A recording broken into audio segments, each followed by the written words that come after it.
our people organizing for dignity. We need healthcare that's affordable and high in quality. We need Medicare and Medicaid for everyone in need, and Social Security. So our Congresswoman Zoe Lofgren has pledged to support Social Security. We know our Congress people cannot support Social Security unless we fight first. If we don't defend our own programs, we're going to lose them. So, and it's just like they say, constitutional rights. Use them or lose them. We have to fight for this program, the Social Security, Medicare, Medi-Cal.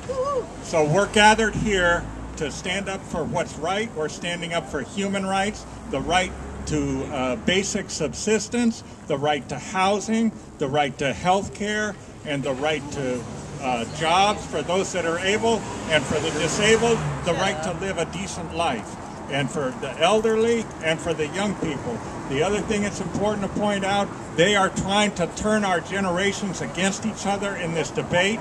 They are accusing old people. They even use the word, there's this very rude person back in Washington, D.C. His name is Alan Simpson, and he says, boo! Boo! He says that old people who want to preserve Social Security are greedy geezers. He's a billionaire, by the way. Right. He says we're greedy geezers because we want to preserve that $12,000 a year that people receive in Social Security benefits. And he's trying to say that we're not thinking about our children. That's exactly what we're doing, as if we don't even have children. He's acting like we don't have children. Of course we have children and want to take care of our children. We're trying to protect children against people like him.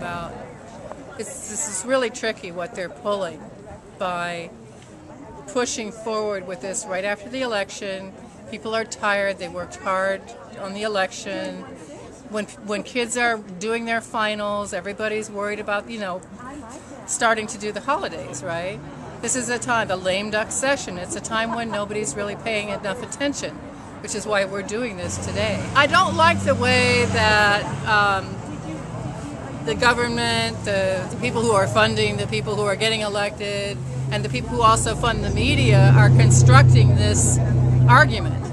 They're calling this a fiscal, there's going to be a fiscal cliff, we're all going to fall off. Well, a lot of it, we know that's not true.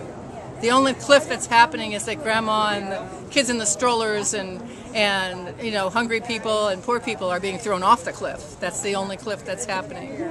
Entitlements, they're using language. It's like Orwell all over again. They're using language to confuse people.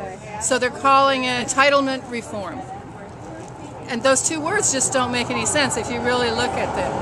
If you're entitled, those two words, entitlement reform, it's weird.